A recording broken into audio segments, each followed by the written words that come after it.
that can begin to enable me to ensure that I could be successful in this. Where is the opening for you? There's room for you out here. Out here in the arena called life, there's room for you to come out and live your dream. Don't allow but to keep you in the corner or keep you up in the bleachers looking at life, being a spectator, not being a participant, making a difference in life. I believe that all of us came here with something. All of us showed up to give something, and that nobody's going to give that service that you have to give. No one's going to produce your product. No one's going to write your book. No one's going to open your academy. No one's going to begin to create your daycare with a special curriculum to help to cultivate the high self-esteem in our children. That's your idea. And if you don't bring your idea out here, when you die, all of us will suffer because we've been deprived of your genius because you allowed but to keep you in the bleachers and not pursuing your greatness. You take it to your grave with you. And that's what most people do. I think that's why the guy said that many people die at age 21 and don't get buried until they're 65. They're walking dead. You can tell them by the way they walk. How they look in the face. When they speak to you.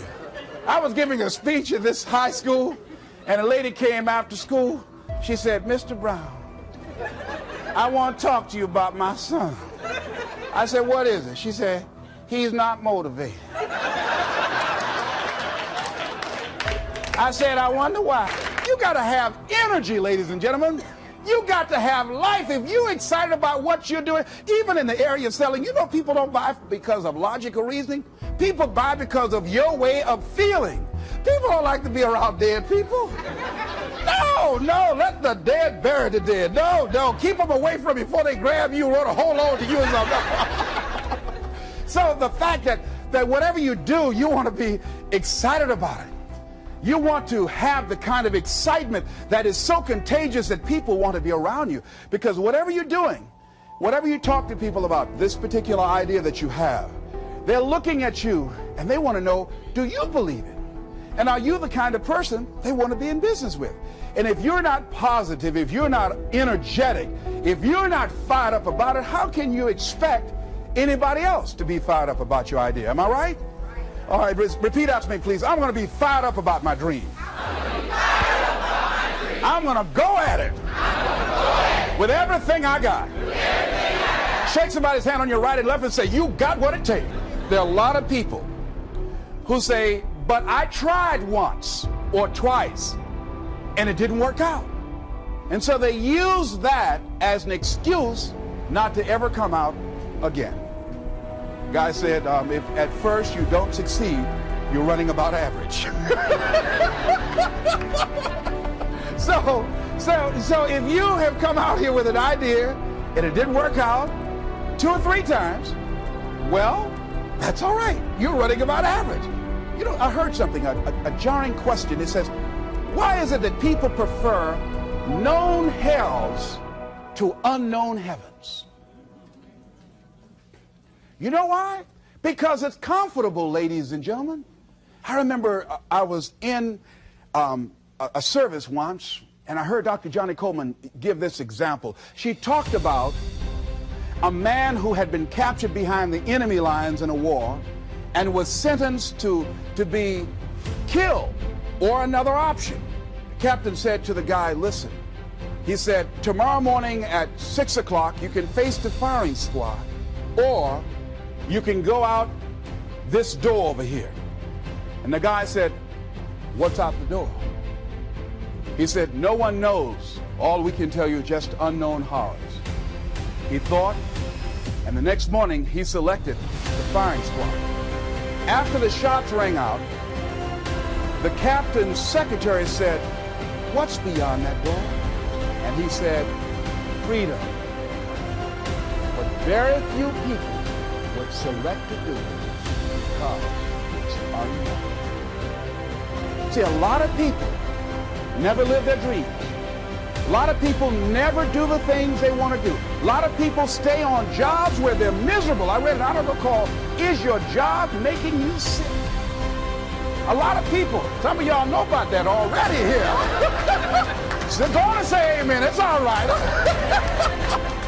That One lady told me, she said, when I used to go to work, she said, when I stepped in the door, it felt like a refrigerator dropped on my shoulder. How many of y'all understand that kind of thing? They were miserable, just hated to go after 60 minutes on Sunday afternoon. Or come Monday morning, my head used to throb. I just couldn't take it. Didn't want to go sometimes just for the heck of it. I just drive on by. Whew, I used to hate to go to work. Many of us choose an active living death. Many of us are walking dead. The walking dead. That we're not doing what we want to do. Many of us stay in relationships where we're dying together rather than growing and expanding and living together.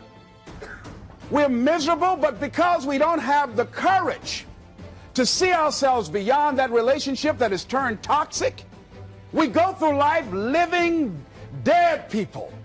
And then you can always tell couples that have been together for a little while. Go in a restaurant, the ones sitting side by side, giggling and talking to each other, feeding each other with their fork and spoon, they just got together for 1 week.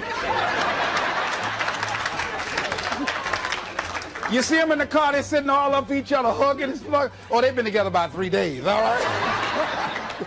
But if you see people in the restaurant, see a couple, and they're sitting in front of each other. Takes so long for this food, I wonder when they're going to hurry up. Those are the married ones. But what if I know people have been married for years, living in 2 separate rooms, sleeping in 2 separate beds? Well, it's cheaper to keep it. Not necessarily. It's according to the price you want to pay. See, the price of peace of mind, the price of living the truth, of being honest with yourself and say, wait a minute, it's got to be more than this. So you've got to decide, wait. Even if things don't work out, even if I experience defeat or failure, that does not make me a failure. It's a difference between failing and being a failure. If things don't work out, if you don't produce the results you want, that's all. But don't confuse who you are with the results that you produce. I used to be a state legislator in Columbus, Ohio. And I remember once I was going to introduce some legislation on the floor, and after getting that legislation passed, a guy came up behind me, and he had some legislation that I opposed him on that.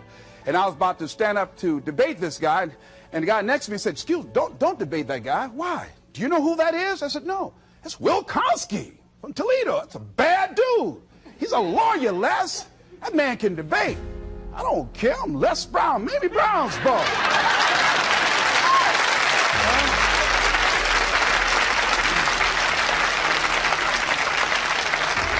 So I raised my hand, Mr. Speaker. He said, the gentleman from the 29th House District. I said, yes, sir. I said, tell the gentleman I'd like to take him on. Challenge him on this legislation. He said, Wilkowski said, I would more than like to, Mr. Speaker. Everybody would say, whoa.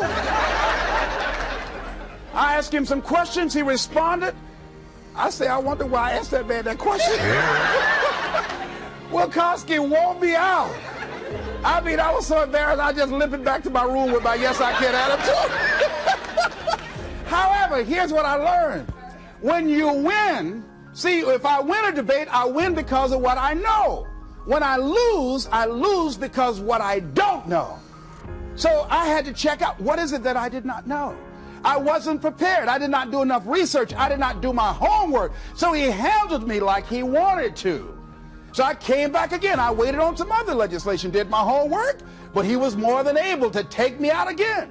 But pretty soon, each time it would become a little bit more difficult and a little bit more difficult. And the older guy said, would you argue in behalf of this legislation for me? I said, sure. I started volunteering to do work in the legislative committees for the older guys. I said, absolutely. And the more I did it, the better I became. And then people began to start respecting me. And when I would ask and say, Mr. Speaker, I'd like to speak on that bill, some guys' lips start trembling and stuff, like Jimmy. Wait a minute, is there anything wrong? Do we have a problem?